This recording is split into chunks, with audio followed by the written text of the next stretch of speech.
क्या आपने कभी सोचा है कि अगले 8 साल हमारे लिए क्या ला सकते हैं?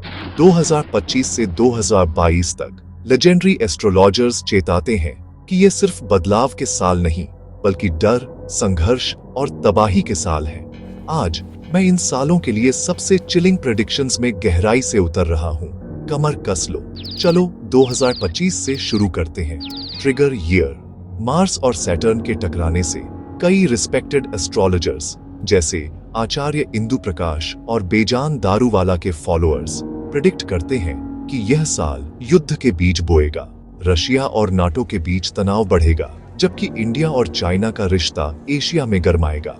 उसके ऊपर अप्रैल 2025 के लिए एक मैसिव सोलर स्टॉर्म प्रेडिक्ट किया गया है, जो दुनिया भर में पावर ग्रिड्स और सैटेलाइट्स को खतरा देगा। 2026 की ओर बढ़ते हुए इस साल को पहले ही बीमारियों का साल घोषित कर दिया गया है। राहु का कैंसर में मूवमेंट वैदिक एस्ट्रोलॉजी के अनुसार मेंटल इलनेस के फिर से उभरने और एक नए वायरल आउटब्रेक की ओर इशारा करता है। संभवतः पक्षियों या पानी के माध्यम से फैल रहा है। लॉकडाउन का डर फिर से दुनिया को सता सकता है, खासकर एशिया और अफ्रीका में। अब 2027 सबसे डरावनी भविष्यवाणी लाता है। भृगु संहिता का एक प्राचीन पेज पूरे कोस्टल शहरों के डूबने की भविष्यवाणी करता है। सोचो, बढ़ती समुद्र, पिघलते ग्लेशियर, सुनामी और कैटास्ट्रोफिक बाढ़। मुंबई, कोलकाता और दुनिया भर के अन्य कोस्टल शहर एक सच्ची पानी की तबाही का सामना कर सकते हैं। यहाँ तक कि नोस्ट्राडामस भी इस साल बड़े पानी के बढ़ने की ओर इशारा करते हैं। 2028 विद्रोह के लिए तैयार हो जाओ। सैटर्न और राहु के कर्म रुकावट योग बनाने से सरकारों के खिलाफ ग्लोबल विद्रोह की उम्मीद करो। लेकिन इतना ही नहीं, एआई ह्यूमन जॉब्स का एक मैसिव हिस्सा लेने के लिए तैयार है, जिससे अभूतपूर्व बेरोजगारी और तनाव पैदा होगा। यह इंसानों बनाम मशीनों का उदय है। 2029 में एक रहस्यमय सेलेस्टियल इवेंट इंतजार कर रहा है। एस्टेरॉयड एपोफिस पृथ्वी के असहज रूप से करीब से गुजरेगा। नासा कहता है कि हम सुरक्षित हैं, लेकिन प्राचीन ग्रंथ अन्यथा चेतावनी देते हैं।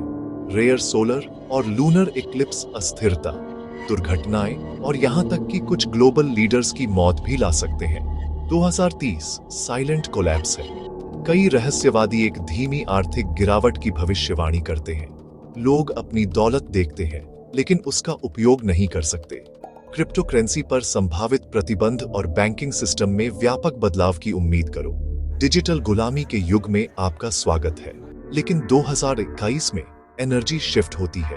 ज्योतिषीय रूप से सैटर्न, जुपिटर और मून का एक रेयर अलाइनमेंट एक आध्यात्मिक जागृति को बढ़ावा देता है।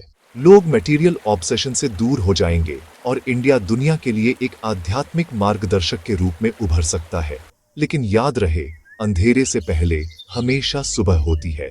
2032 ट्रांजिशन का अंतिम वर्ष है। नवग्रह संयोग, एक कॉस्मिक अलाइनमेंट, पुरानी प्रणालियों के पतन और कुछ नए के जन्म का संकेत देता है। ये वह साल है जो सब कुछ तय करेगा। जो जागेंगे वे फलेंगे, जो सोएंगे वे मिट जाएंगे। तो हाँ, भविष्य डरावना लगता है, लेकिन हर रात का अंत सूर्योदय के साथ होता है। ये साल हमें तोड़ने के लिए नहीं, ये हमें जगाने के लिए है। एकमात्र सवाल बाकी है, क्या आप तैयार हैं? अब समय है, जागो, समझो, बदलो।